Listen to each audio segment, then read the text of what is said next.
Greetings, leaders of Mill Creek. I am so excited to have an opportunity to finally talk to you about some organizational development projects that I've been working on, projects that I believe are going to help you as managers and will help our organization meet our long term goals for success. I'm specifically talking about that big, hairy, audacious one.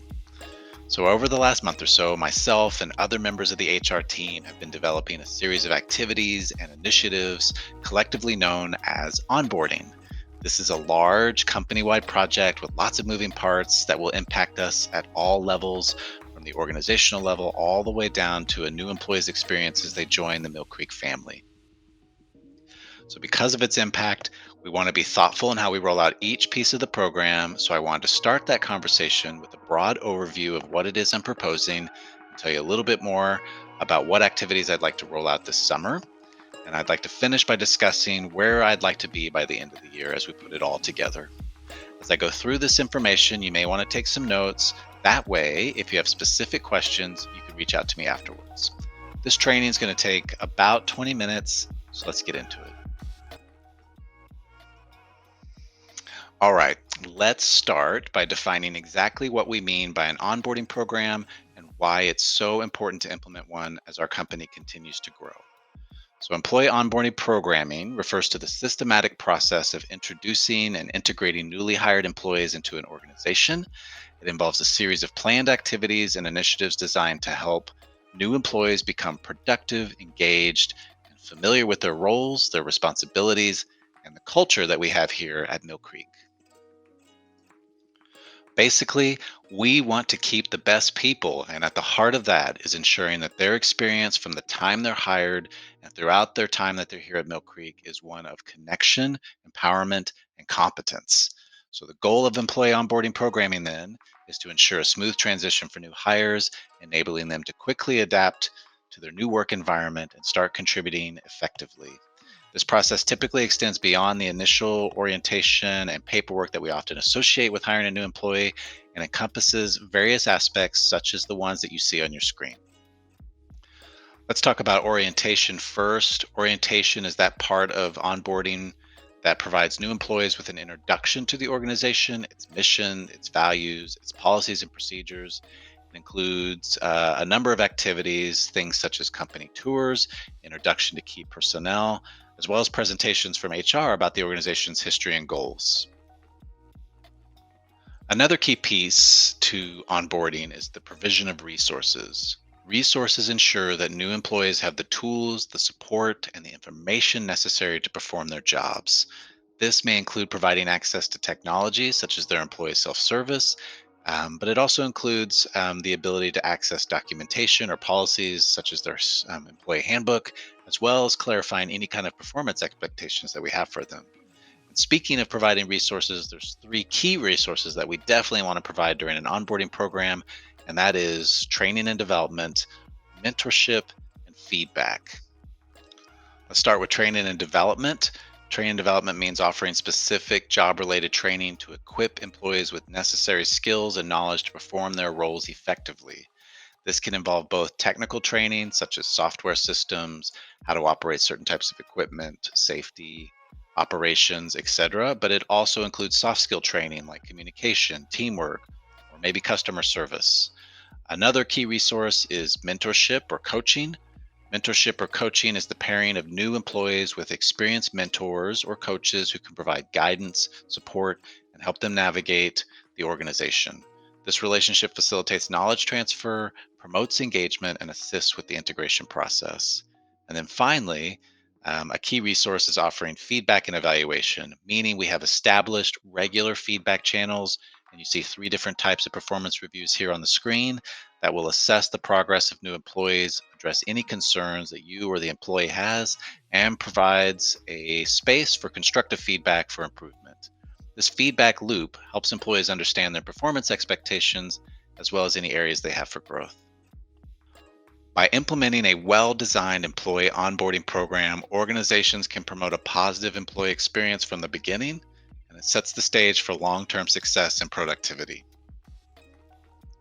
So you're probably putting together that developing and implementing a company-wide onboarding program is really challenging, but it matters. And there's a lot of reasons to take that challenge on.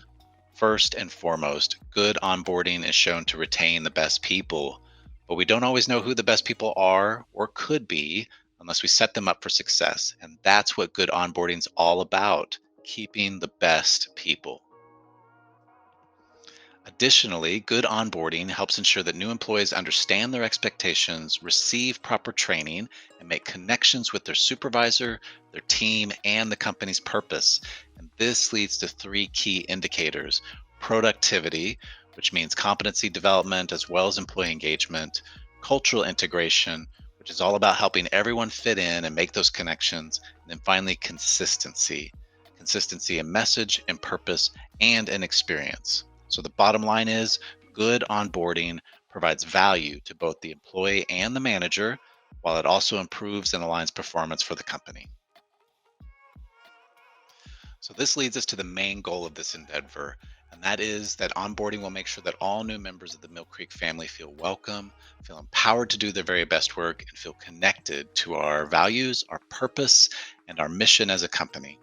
Thoughtful induction into the company will significantly reduce turnover. It's going to increase our employee engagement, and it will establish early on buy-in into our values, our culture, as well as boost our company productivity. In short, a company-wide onboarding program is going to cover four key things for every new employee: culture, connection, clarification, and compliance. So, with that goal in mind, let's take a closer look at each of the main activities in our proposed onboarding program. So, the first time any employee gets inducted into our company actually occurs at recruitment or after the offer letter goes out. And it's all about getting started on the right foot. Some of the things that occur during pre hire are getting to know your HR staff, completing HR checklists, learning about the history of Mill Creek, and even getting assigned some tutorials so that you can start using the Paycom employee self-service. I'm actually not going to spend a lot of time on this since it's been in place for a while, but if you have any questions about what's going on before someone's start date, you can contact Carrie Bowers, our HR business partner, or you can contact Valerie Head, our talent acquisition specialist. Let's actually talk about new employee orientation. And I like to think of this as adoption into the Mill Creek family. Now, these activities typically occur within 1 to 3 days of your start date, or definitely within that first week. Actually, much of the new employee orientation training was actually explained in an executive summary that you received in your June Leadership Development Bulletin. So, if you want more details about what's in the training and how it's rolling out company wide, definitely go check that out. I'm actually, for the purposes of this training, going to run through it fairly quickly. The new employee orientation has 5 key objectives based upon the goal of onboarding I just mentioned: culture, connection, clarification, and compliance. Essentially, it's an HR training provided by us to your new employees, and there are 3 basic parts to the training. First is company and cultural alignment, where we cover things such as company history, our mission and purpose, how our values look in action. There's a welcome from our CEO, and we'll also get into a little bit about how to work in teams while you're at Mill Creek. The second section is about using Paycom, covers things such as payroll activities, how to manage your benefits, how to access key documents such as your employee handbook, how to get into Paycom learning, as well as other Paycom resources that you can find in your ESS. And then finally, we want new employees to understand the basic safety expectations for all employees. So we'll talk about employee-led safety. We'll talk about those expectations, and we will teach employees the use of the SLAM acronym: Stop, Look, Assess, and Manage, to identify and manage any safety issues that may come up. So some other elements of new employee orientation that should happen within the first 1 to 3 days of your start date include things like meeting your supervisor for the first time and getting to know them, meeting some of your team members that you'll be working with, maybe taking a tour of your location that you'll be working at so you understand your workspace, you know where the break rooms are, where the time clock kiosk is if you use those, etc. And then finally, some site specific safety orientation, such as what your emergency action plans are, where your emergency exits are in the event that you need to use them, where fire extinguishers are, etc. If you have any questions about worksite orientation or you would like some support setting these up for your location, you can reach out to me. You can reach out to our safety coordinator, Jesse, or you can contact your HR business partner and we would gladly help you out. Okay, the last piece of new employee orientation is being assigned universal training and PAYCOM. These are the courses that everyone takes regardless of their role.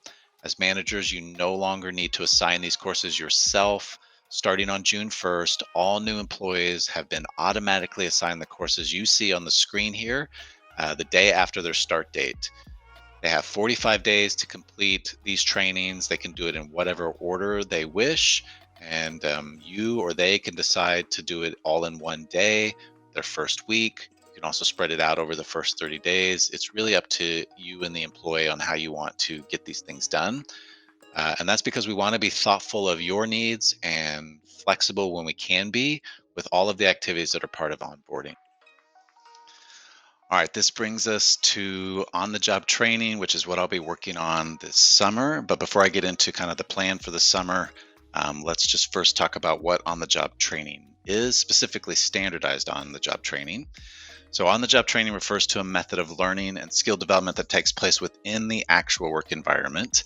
It involves providing hands on experience and guidance to employees as they perform their job tasks. It typically involves working under the supervision of experienced colleagues or trainers who provide instruction, feedback, and support. Now, the time it takes to complete on the job training varies by role, the experience of the new employee, and the needs of the work location that the new hire is at. So, again, the goal is always to offer flexibility where we can to meet your needs as the manager, the needs of the work location, while also meeting the needs of our new employees. So, as many of you know, on the job training has actually been happening at nearly all of our locations in a very organic and informal way up to this point. So, you might be asking yourself, why go through the effort of standardizing it company wide? And it's a really good question. Standardizing on the job training is really a key part of onboarding for several reasons. The first one is that it provides employees with the opportunity to develop the necessary skills and competencies required for their job roles. It allows them to gain practical experiences that enhance their job performance, but standardizing it means that everyone with the same role is getting the same opportunity to learn the Mill Creek way of doing things, and that's really important. Another big reason for standardization is this concept known as knowledge transfer. Through on the job training, experienced employees get an opportunity to share their expertise, their best practices, and their industry knowledge with newcomers or less experienced colleagues. And this transfer of knowledge helps to preserve our organizational knowledge as a whole and promote continuous learning within our company. Another key reason is teaching adaptability. Every workplace, every site we have has its own unique processes, its tools, its procedures that it does. And on the job training enables employees to become familiar with the specific work environment that they're in and adapt to those requirements really quickly. They learn how to navigate their site's internal systems, collaborate with their own team, and handle job-related or site-specific challenges effectively. So by providing training while employees are actively working, on the job training minimizes disruption to site productivity, and that's so important for our industry. It allows individuals to learn and improve their skills, but they aren't taking significant time away from their work duties. It's basically this idea of keeping the car moving while you're also changing the tires. And this approach also ensures that training aligns closely with their actual job tasks, resulting in increasing their efficiency much faster. Another good reason is employee engagement. Offering on the job training demonstrates a commitment to an employee's professional growth and their development. It boosts their motivation, it increases their job satisfaction, which leads to higher retention rates. As we all know, turnover is very costly, it's very time consuming, but when an employee feels valued by their company, when they feel invested in, particularly invested in their professional growth, then they're a lot more likely to stay with that company and contribute to its success. And finally, on the job training happens to be the most cost effective way to do skills development, especially when compared to external training programs. And this is because we can actually leverage internal resources and expertise that we already have. Which reduces the need to hire external trainers. This also reduces the need to send employees off-site to off-site training events or take them away from their duties for several days to get training like this. So overall, on-the-job training plays a vital role in equipping employees with the necessary skills. It fosters a learning culture company-wide, and it enhances our organizational performance. It facilitates knowledge transfer, it supports employee development, and it contributes to long-term success, not just of the individual, but to the whole company. All right, so this is perhaps the most complicated piece of rolling out any onboarding program, specifically because each position family at Mill Creek has its own unique on-the-job curriculum that needs to be developed and trained. On-the-job training is what I'm going to be focusing on through the summer months. And to solve this challenge and to make sure that we're all getting all of the benefits I just mentioned, including helping your job as managers be easier, which is really important to me, there's two key elements to make on-the-job training work for us. Job coaches and standardizing task lists, something I'm calling on-the-job checklists. So first, a job coach. A job coach is a subject matter expert identified by a supervisor who's both experienced in the way and the why of the work that they're doing. A job coach will be certified by me and given all the resources they need to facilitate training. So who makes a good job coach? Well, obviously they're a subject matter expert in the role that they'll be training, but also they demonstrate the Mill Creek values and culture really well. Maybe it's someone who has indicated an interest in moving up within the company. And there are actually a couple of benefits to using job coaches beyond simply being subject matter experts. The first one is a concept I mentioned previously when we talked about best practices for onboarding, which is relationship enhancement. That new employees, when they come in, are automatically assigned to a mentor or a coach that's kind of with them for their first 90 days of employment. So that's a big benefit of using job coaches. But the second one is that many of you have talked about creating a need or a pathway for high potentials to kind of prepare for a role in supervision, and job coaching does just that. Job coaching offers a career pathway for high potentials so that they can begin learning and using skills that are also used in supervision and also get an opportunity to demonstrate their capacity for leadership. So I think that's really kind of added value to using a job coach. The key to having kind of consistency across the company is really certifying them as Mill Creek job coaches. So because of that, I've developed a train the trainer for all job coaches to run through. It teaches them some basic coaching and training skills, as well as teaches them how to use the tools that we'll be developing so that to make that task really easy for them. And that leads us to the second piece of this puzzle, which is the on-the-job checklist. Each position family at Mill Creek will receive a job skills analysis, and from that, a job task checklist will be created. And that ensures that all new hires have received the same knowledge, skills, and abilities needed to perform their duties to the Mill Creek standard. In the last 2 months, I've already completed job analysis for 2 position families. The material handler position family is completed, as well as the driver family. I will send those checklists out to all of you so that you get a chance to kind of see what they look like. They are standardized enough to cover most of the specific tasks, the safety training, and the knowledge needed to excel, while also being flexible enough to allow for some location or for some role-specific training provided by the job coach. Essentially, the checklist guides a job coach on what needs to be trained, provides a space to indicate that the new employee was taught the skill, and demonstrated it to the coach's satisfaction. This document also helps you as a manager. It can be used to guide development or performance conversations, and it can also be used to justify whether a new employee is really the best fit for a role.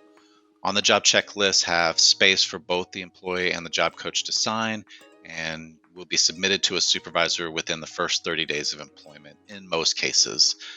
It will be stored also as a document in Paycom should you ever need to reference it in the future. Okay, so that leads us to this summer and what it looks like as we begin to roll out these on the job training initiatives company wide. In June, I will pilot the first Train the Trainer of job coaches here in Tulsa and train our first group of Mill Creek job coaches. And this will coincide with rolling out the on the job trainings for material handlers and drivers. Also in June, I plan to head out to Truss and visit Wood Systems and start working on the job task analysis and curriculum development for the next position family that we're focused on, which is the assemblers. As we move into July, we'll expand our Train the Trainers for job coaches to our other markets, including the on the job trainings. And I plan to be finishing up assemblers and I'll be moving on to the next position family, which are the installers. And as we start reaching the end of the quarter in August, I'll be collecting evaluation information. I'll be making adjustments as we see how things are working out, as well as planning kind of the next round of job analyses to be completed. Positions such as sales, estimators, administrative services, engineers, etc. It's actually quite a bit. I know that, but I firmly believe that the value that we're going to create will be well worth the effort that we're going to put into it. All right, I know I've covered a lot and I appreciate you sticking with me on this journey so far. Before I close things out, I just want to give a brief overview on what's being built to support our feedback and evaluation activities related to onboarding. These are the tools that will be tied to the onboarding process as a way for you, the supervisor, to monitor performance, support corrective action, and make key decisions about fit along the way. I'm actually developing in-person leadership workshops that we're going to cover all these things in detail and how to use them. But in the meantime, here's just a high-level view. So for managers, supervision of onboarding is really broken into kind of three key touch points: the 30-day review, the 60-day check-in, and the 90-day review. A 30-day review is a online assessment. The key goal here is just to make sure that the employee is settling in and that they are on track to learn all the skills and knowledge needed to do their job well. The 60-day check-in is a meeting with their supervisor. The goal of the 60-day check-in is to ensure that an employee is on track with their performance standard, is working towards proficiency of their job tasks, so they don't have to be completely proficient, but they should be getting close at this point. And finally, that they're aligned with our values and our mission and our purpose here at Mill Creek. Finally, the 90-day performance review is another online assessment tool, and the goal is to just determine that an employee is demonstrating proficiency at this point in their core tasks, that they are showing that they're a helpful member of the team, and that they're aligned with us culturally as well. So those are kind of the three kind of big touch points for a supervisor. Like I said, I'll get into more of those in our workshops in person. You should also know that in addition to these three touch points, the Human Resource Department will also be doing some check-ins. There will be a 6-month check-in from the HR business partner just to make sure that the employee is feeling engaged and kind of settling in appropriately. And then we will plan kind of a 1-year anniversary celebration just to kind of honor the fact that an employee stayed with us for their first year. So after this, your employee then kind of begins receiving their yearly performance appraisals along with everyone else. Like I said, there'll be specific training rolling out regarding our performance management cycle, and we'll get into those tools and how to use them in detail at that time. Okay, so here's the bottom line, everyone. This initiative is going to directly impact employee experience by adding to our value proposition, and we will be able to demonstrate that we invest in and value our employees' professional growth while at the same time making sure that we're driving performance towards our own strategic goals. As a manager, a comprehensive and standardized onboarding program is going to provide you with a lot of tools and resources that are going to help you support your team and keep your best people. It's a really big project to build. It's hard to execute standardizing onboarding across 5 businesses, 3 states, and around 850 employees, but it's going to be worth it. I'm going to need your help as we pilot, as we test, and as we implement this program to make sure it's doing what it was designed to do and having the right impact. And as each of these activities roll out, there's going to be more detailed conversations with you, training support from me, and thoughtfulness regarding everyone's experience as we move towards full implementation. So that's it for now. I want to thank you in advance for your continued support and leadership. If this presentation has generated any questions for you, I'll be happy to follow up with you on a one-on-one basis. You can contact me via email, text, or phone. Take care, everyone. Keep leading with excellence, and I'll see you soon.